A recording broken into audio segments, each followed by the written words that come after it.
Hello. कहते हैं कि change is the spice of life. यूं तो मैं सार्थक के नाम पे कविता कहानी सुनाती ही रहती हूँ, पर थोड़ी गप्पे।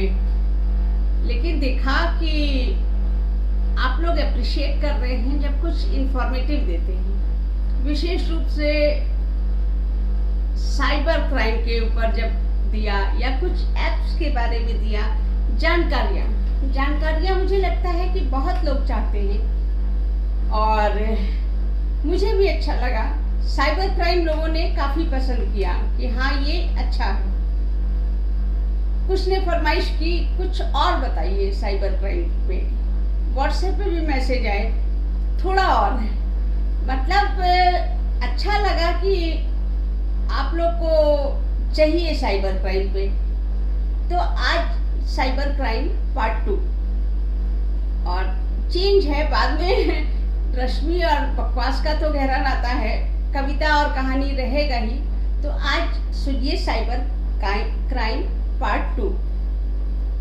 पहला चीज है साइबर क्राइम में, एक और बताना चाहती हूँ, आइडेंटिटी थेफ्ट, यानी आपके सोशल मीडिया अकाउंट में आपके नाम और फोटो के साथ अकाउंट बनाना। अक्सर ये होता है कि लोग 2-3 अकाउंट रखते हैं, मालूम नहीं किस पर्पज से। कुछ लोग शायद घर वालों के लिए अलग और बाहर वालों के लिए अलग, लेकिन थोड़ा तो इसमें रिस्क है ही। तो ये आइडेंटिटी थेफ्ट जो होता है, तो कभी आपके पास, जैसे आप सुप्रिया का मेरे पास है, वो मेरी फ्रेंड लिस्ट में है, दोबारा आता है, तो मेरी आदत है कि मैं उससे पूछ लेती हूँ तुमने भेजी है ये दोबारा फ्रेंड रिक्वेस्ट। दूसरा भी क्वेश्चन होता है क्यों। तो जो भी जवाब हुआ, अगर मैं कन्विंस हुई तो एक्सेप्ट कर लेती हूँ, नहीं कन्विंस हूँ तो मैं कहती हूँ ठीक है मैं तुम्हारा ये वाला कर ले रही हूँ पर वो वाला डिलीट कर दूंगी, मुझे तुम्हारी एक ही चाहिए। तो हमेशा जो है आइडेंटिटी थेफ्ट से बचिए, और क्योंकि वो आपकी कोई भी साइबर क्राइम वाले आपकी दूसरी आइडेंटिटी बना के कुछ भी कर सकते हैं। आपके दोस्त हैं, आपसे जानकारी मांग सकते हैं रिटर्न में, और आपसे परिचित होने के नाम पे कि यहाँ फंस गया हूँ वहाँ फंस गया हूँ, पैसे की डिमांड कर सकते हैं। और एक चीज़ और होती है साइबर क्राइम में, तो उसके लिए बताती हूँ 2 फैक्टर ऑथेंटिकेशन। यानी अगर सेटिंग में जाकर, ये एक ऑप्शन होता है, अगर आपने किसी भी ऐप के जो भी आपने डाउनलोड की है उसकी सेटिंग्स में जाकर 2 फैक्टर ऑथेंटिकेशन इनेबल कर दिया है, तो जैसे आपके Facebook, Gmail, Instagram, Twitter, Snapchat आदि, तो अगर आपका वो लॉगिन भी करना चाहेंगे तो वो नहीं कर सकते, क्योंकि आपने 2 फैक्टर ऑथेंटिकेशन को ऑन किया हुआ है। और वो तब तक आप लॉगिन नहीं कर पाएंगे, आपके पास OTP आएगा।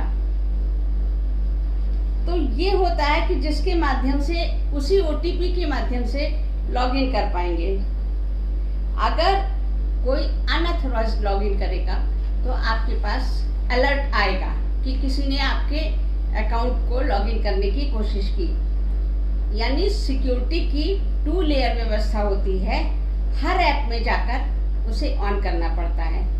जैसे समझ लीजिए कि आप अमेज़न से खरीदारी करते हैं, जब पेमेंट का आता है, आप जाते हैं अपनी नेट बैंकिंग में, तो आपसे कहा जाता है कि ठीक है जितना भी पेमेंट होना है आपके पास OTP आएगा। जस्ट लाइक दैट, कि OTP इनेबल कर देता है, ताकि अगर कोई लॉगिन कर भी रहा है तो चूंकि आपने 2 वे ऑथेंटिकेशन ऑन कर रखा है, तो वो आपके पास OTP आएगा, और आपने को जब तक OTP नहीं देंगे तो किसी ने लॉगिन किया है तो वो सक्सेसफुल नहीं हो पाएगा। और ये जो है जीमेल, चूंकि गूगल से सिंक्रोनाइज होता है, तो जीमेल में तो आपके पास खुद ही OTP आ जाएगा, और बाकी के लिए आपको ऑथेंटिकेशन एप्स आती हैं जिसे डाउनलोड करना पड़ता है। बाकी सोशल मीडिया ऐप से कॉन्फ़िगर करना पड़ता है। आसान है, बार बार आप ये मोबाइल खोल के देखेंगे तो आपको लग जाएगा कि अच्छा मैंने 2-वे ऑथेंटिकेशन ऑन कर दिया और अब मेरा सिक्योर है। और लेकिन वो अगर ऐप डाउनलोड करेंगे, कॉन्फ़िगर करना भी कोई बड़ा मुश्किल नहीं होता है। और एंड्रॉयड यूज़र के लिए सबसे अच्छी ऑथेंटिकेटर ऐप एंड OTP है, AND और OTP, एंड OTP है जो प्ले स्टोर से मिल जाएगी। ये एंड्रॉयड यूज़र के लिए है। आपने डाउनलोड किया, और दूसरी बात एक और है कि आपके पास जितने भी अकाउंट हैं, सोशल मीडिया अकाउंट हैं, ट्विटर और जो भी आपने कर रखा है, कभी ध्यान रखिए कि सबका पासवर्ड एक मत रखिए। बहुत लोग पासवर्ड रखने की झंझट से अक्सर एक ही पासवर्ड रख देते हैं। अब ये समझ लीजिए कि हैक हुआ तो उसी एक पासवर्ड से आपके सारे अकाउंट्स हाजिर हैं, थाली में परोस दिए गए हो जो। तो इसलिए आलस मत करिए, सभी ऐप्स के लिए पासवर्ड अलग अलग रखिए। इसके अलावा जो भी वेबसाइट आप इस्तेमाल करते हैं, वेबसाइट जरूर यूज़ करते हैं, तो ज़्यादातर आपको अकाउंट बनाने को कहते हैं वेबसाइट, कि इस वेबसाइट पे अकाउंट बनाइए। अब अकाउंट बनाने के बाद यूज़र नेम पासवर्ड डालकर हम लोग लॉगिन करते हैं। एक ऑप्शन उसमें अक्सर आ जाता है सेव पासवर्ड, और अक्सर हम यहाँ गलती कर देते हैं क्योंकि हमारे दिमाग में रहता है कि पासवर्ड हम लोग भूल जाएंगे। इतनी लंबी लाइन हो जाती है, इतनी ऐप्स, तो हम लोग सोचते हैं क्यों ना यहीं सेव कर दें। ये बड़ी गलती होती है। जब कोई वेबसाइट में करेंगे यूज़र नेम पासवर्ड डाल के, अगर वो जो आता है कि सेव पासवर्ड, उस ऑप्शन को मत अटेम्प्ट करिए, वो आपके लिए खतरा पैदा करेगा।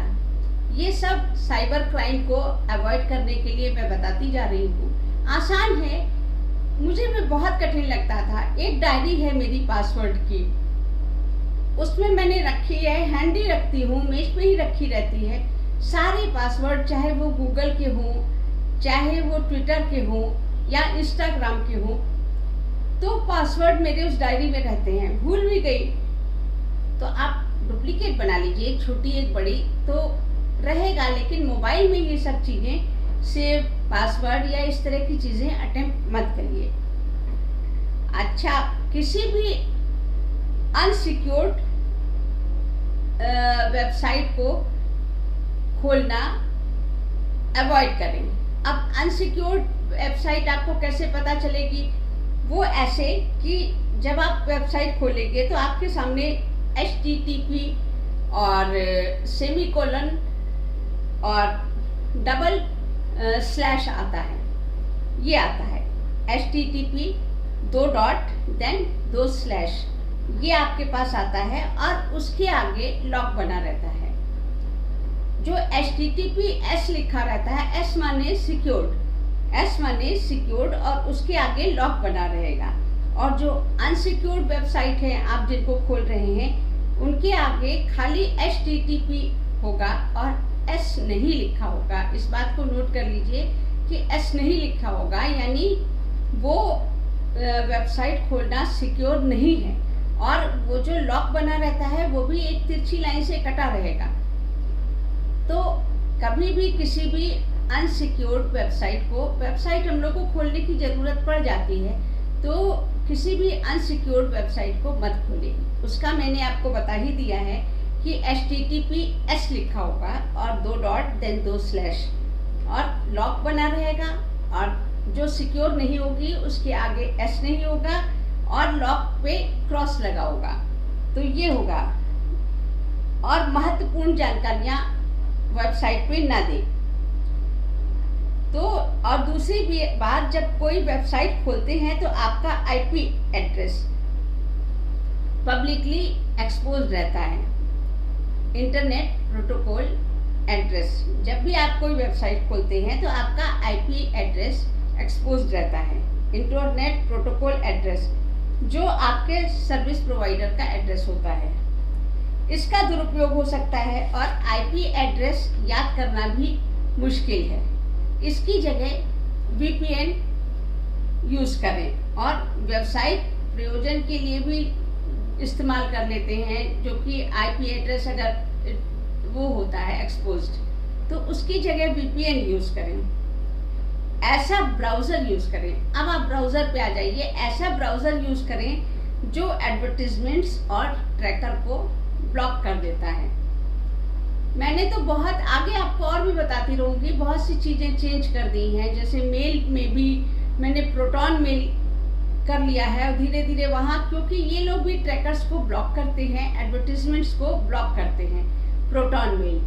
और अगर आपका अकाउंट गूगल मेल पे है, कुछ तो ज़रूरी है ही है, जैसे इंस्टाग्राम या जो गूगल से लिंक्ड ऐप्स हैं, तो वहाँ आपका मजबूरी है, लेकिन बाकी जगह आपका प्रोटॉन मेल काम करता है। मैंने भी प्रोटॉन कर रखा है। तो ऐसे ब्राउज़र का यूज़ करें जो एडवर्टिजमेंट और ट्रैकर को ब्लॉक करे, जैसे ब्रेव ब्राउज़र। एक ब्राउज़र आता है ब्रेव ब्राउज़र। मैं किसी का वो नहीं कर रही हूँ कि हाँ मुझे कोई मिला है कि हाँ आप इसको प्रमोट करिए, तो प्रमोशन नहीं है, मैं जानकारियाँ दे रही हूँ। वीपीएन यानी वर्चुअल प्राइवेट नेटवर्क, अभी मैंने ऊपर बोला था ना कि इसकी जगह वीपीएन का, आईपी एड्रेस की जगह वीपीएन का प्रयोग करें, यानी वर्चुअल प्राइवेट नेटवर्क। ये आपके आईपी एड्रेस को बदल देता है, क्योंकि आपका आईपी एड्रेस एक्सपोज रहता है तो उसका मिसयूज हो सकता है। अच्छा, अगर आप वीपीएन इस्तेमाल कर रहे हैं, वर्चुअल प्राइवेट नेटवर्क, तो ये आपके आईपी एड्रेस को बदल देता है और आपके इंटरनेट का सारा डेटा और ट्रैफिक इनक्रिप्टेड फॉर्म में रूट करवाता है, इनक्रिप्टेड फॉर्म में रूट करवा रहा है वीपीएन।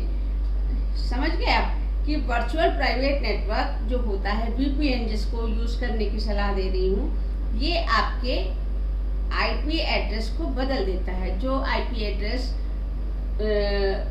एक्सपोज रहता है उसको बदल देता है और सारा डेटा और ट्रैफिक एनक्रिप्टेड फॉर्म में रूट करवाता है। तो ऐसे बहुत से एंटीवायरस के साथ वीपीएन फ्री मिलता है। यूँ तो बहुत से एंटीवायरस, चाहे वो लैपटॉप में कर रहे हो या मोबाइल में, बहुत से एंटीवायरस के साथ वीपीएन फ्री मिलता है। पर अगर आपके एंटीवायरस में वीपीएन नहीं है तो आप प्रोटॉन वीपीएन डाउनलोड कर लीजिए, ये फ्री है और कंप्यूटर और मोबाइल दोनों पर उपलब्ध है। तो ये तो थी मेरी आज की साइबर की जानकारी, और ये आपको इसलिए है, बार बार पढ़ने नहीं पलटना पड़ेगा। आप मेरा प्रोग्राम खोलेंगे साइबर से लिंक प्रोग्राम देखने के लिए कि दिमाग से उतर गया, क्या कहा था रश्मि दी ने, तो वो जो है आप दोबारा देख पाएंगे।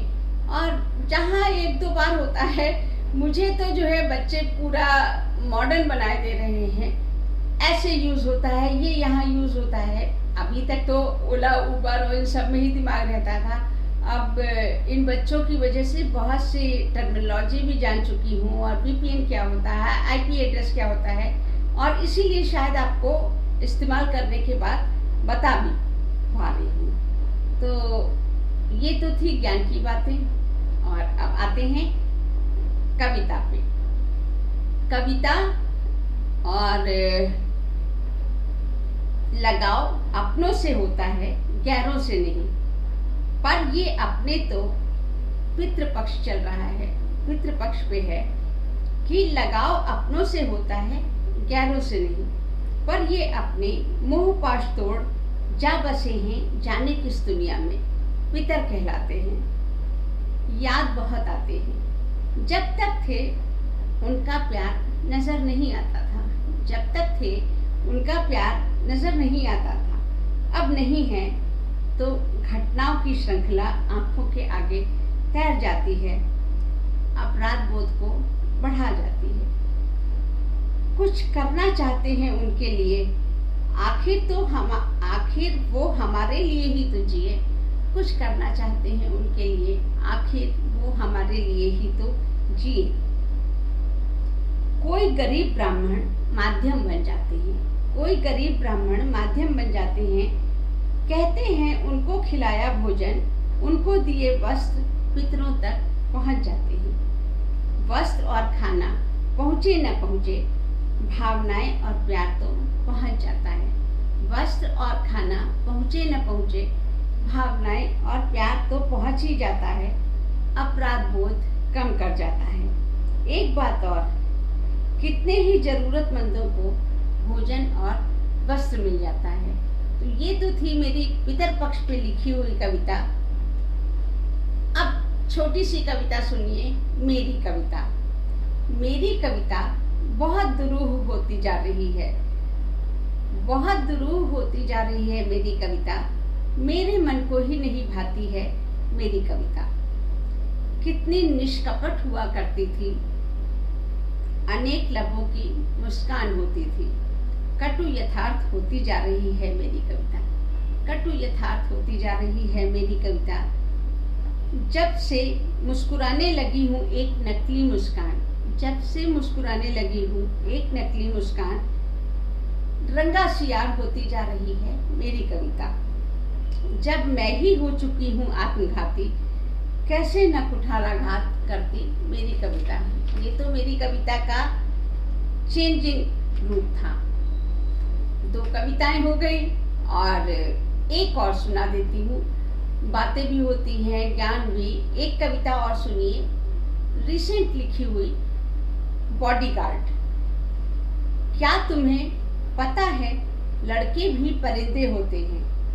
क्या तुम्हें पता है लड़के भी परिंदे होते हैं? जी हाँ, परिंदे घर की चहरदीवारी में फदकते। एक फर्क है, घर उनके लिए पिंजरा नहीं है। एक फर्क है, घर उनके लिए पिंजरा नहीं है। वो घर के अंदर रहकर भी इस मानसिकता के बीच होते हैं बड़े कि वो हैं घर की महिलाओं के बॉडीगार्ड। बाहर के संसार में उनके लिए कोई रोक टोक नहीं होती। वो जितने अधिकार से घर के अंदर उड़ते हैं, उतने ही सहजता से बाहर के आकाश में भी उड़ते हैं। वो जितनी सहजता से बाहर के संसार में उड़ते हैं, उतनी ही सहजता से बाहर के आकाश में भी उड़ते हैं। घर के उन्मुक्त पिंजरे से निकलकर बाहर भी उड़ पाते हैं। लड़कियां ही नहीं, ना मालूम कितने पुरुषों के भी बॉडीगार्ड बन जाते हैं। क्या तुमने देखी है किसी महिला की महिला बॉडीगार्ड? और लड़कियां घर के अंदर भी एक अदृश्य पिंजरे में पलती, बाहर भी एक संकुचित दायरे में ही उड़ पाती थी। नाजुक थी, बोल्ड होकर भी नाजुक ही रह जाती हैं। नाजुक थी, बोल्ड होकर भी नाजुक ही रह जाती हैं। तो ये तो थी मेरी छोटी छोटी कविताएं, जो सोचा लिख दिया, जो फील किया, और जो दिल से फील किया जाता है वो दिल तक पहुंच ही जाता है। तो बस आज इतना ही, फिर मिलूंगी, फिर किसी जानकार। मुझे आप बताइएगा कि आप लोग को क्या समस्याएं परेशान कर रही हैं, समाज में क्या है। शायद मैं कुछ बेहतर समाधान सहित आपके सामने बोल पाऊं। बस फरमाइश रखिए और अपनी इस दोस्त को सुनते रहिए। चलती हूँ।